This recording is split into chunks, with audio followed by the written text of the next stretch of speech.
everyone, my name's Marina. This is Catholic Musings, and welcome.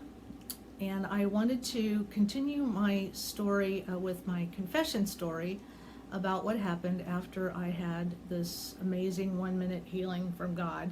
If you have not watched my previous video about that, I would really suggest that you watch that before you watch this one. It ended, God had given me the assignment to do intercessory spiritual warfare for my family, my friends, and my country. There was a lot more to it than that, but that's where this comes in. After that happened, I realized that I was going to have to go to confession. And confession was one of the things, the number one thing that terrified me about growing up Catholic. And I was terrified of confession, and I avoided it every time I possibly could. And my first experience with confession terror was when I was really little. I was in the Catholic school, and they would line us up to go to confession. And, you know, Catholic school kids will stand in line and go, what should I confess? I don't have anything to confess. And they'll be like, well, say you disobeyed your mom. You know you did anyway, so just say, you know, and sometimes you'd make up stuff because you didn't know what to say and you had to say something. So I remember going into the confessional. Back then it was a dark booth, and I said that I was at my friend's house and took a piece of candy without asking. And I just thought that would be it. The priest is like, well, did you put it back?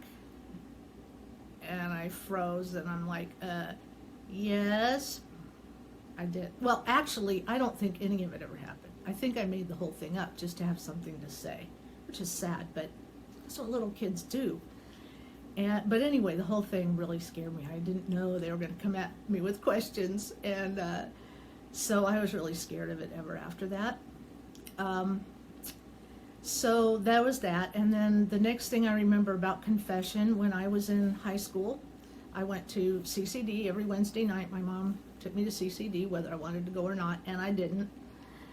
And it was in the Catholic high school of a neighboring town at night, which that atmosphere is really weird. To be in a Catholic school classroom, sort of pretty much deserted at night with a small class. But anyway, bless her for making me go. I appreciate it now. And one night, it was taught by Father Mark, and one night he came in and he says, yeah, tonight we're going to confession. And I'm like, oh, no.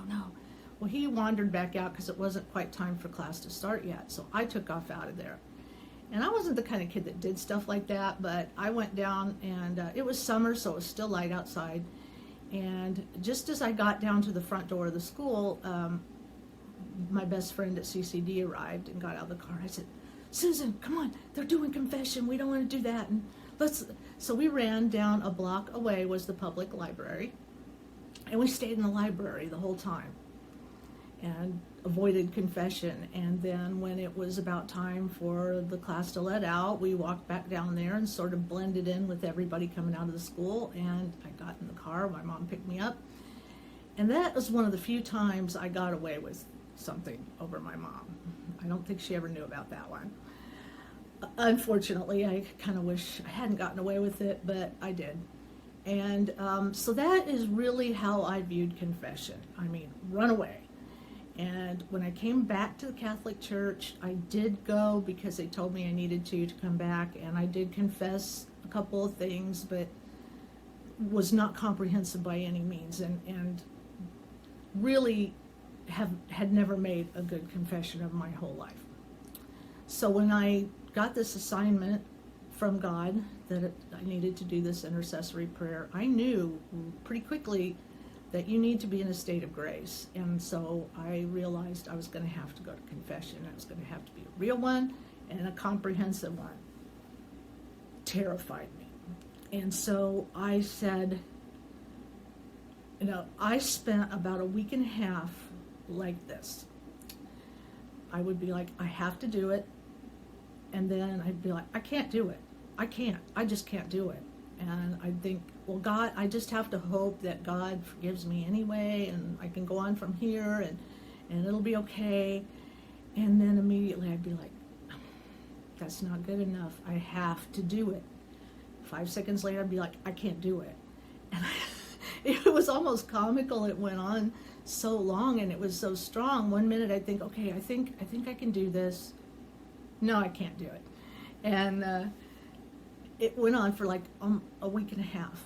Well, in that time, my sister, she lives with me, and we have a little secret place that we go for. It's a little Catholic retreat center in the woods by a lake, and it's run by a retired priest, and you can go and stay and just for what you can afford to donate. It's not fancy by any means, but we go there once in a while, and we hadn't been in a long time, and she was bugging me to go again. I said, okay, go ahead and call them up and tell them I'm coming. So about 3 or 4 days before we left to go to this, I was sitting there, and all of a sudden I'm like, Father Paul, maybe I could do my confession to him, and at least I know him. I didn't really know my parish priest at that time. I had not been in so long. I didn't really know exactly how they did it at my church, and I knew people would be waiting for me to finish, and that was part of what was making me nervous. But I thought, if I go at Father Paul's, there'll be no one else around. I can take my time. We won't be pressed for time at all. And I know him, and I think I could do that. I think I could. So that was kind of my plan. Didn't know if he even still did confession or anything like that, but I would ask him. So all the way down there, as we're driving there, I'm like, I still had a lot of nerves about it, which shows, I think, a lot of pride in my part. I think that was a lot of what was bothering me. But anyway, we got down there, and he came out to help us carry in our suitcases and everything, and I couldn't bring myself to ask. I was just completely chickened out that night to ask him.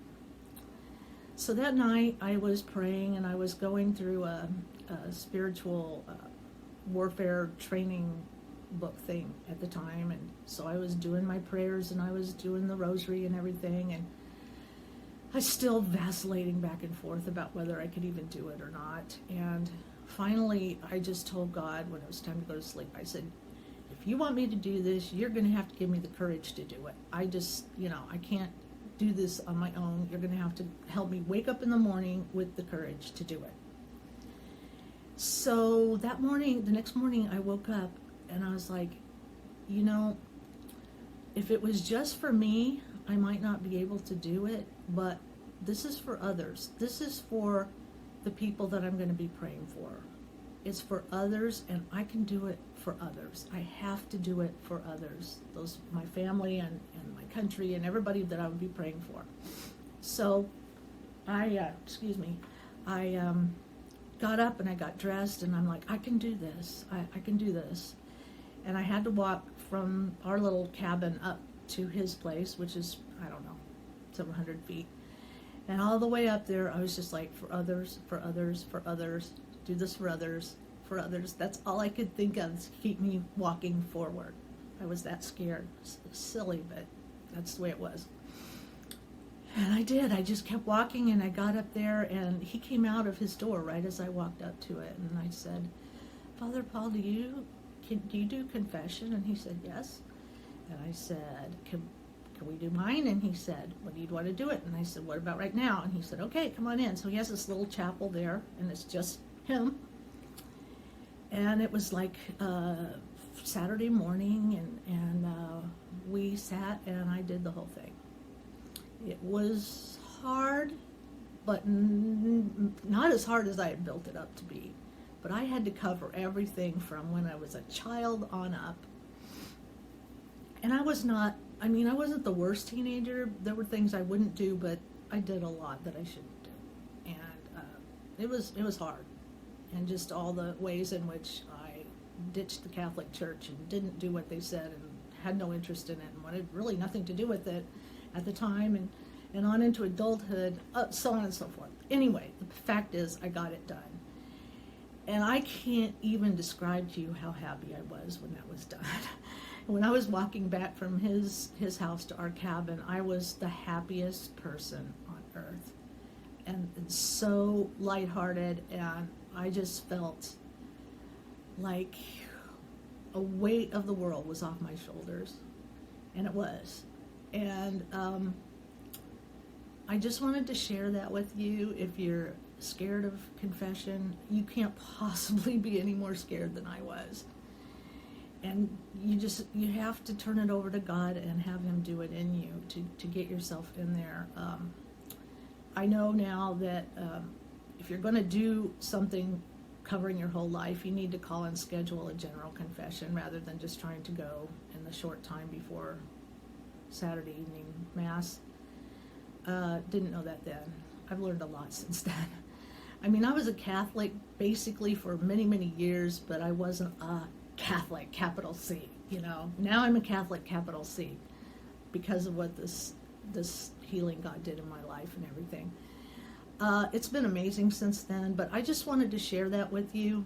And in the future, I'm going to do some videos, mostly probably on some of the devotions I do and the books that I use and have read. I read a lot of books and things like that. So if you're interested, please like and subscribe, and I'll see you in the next video.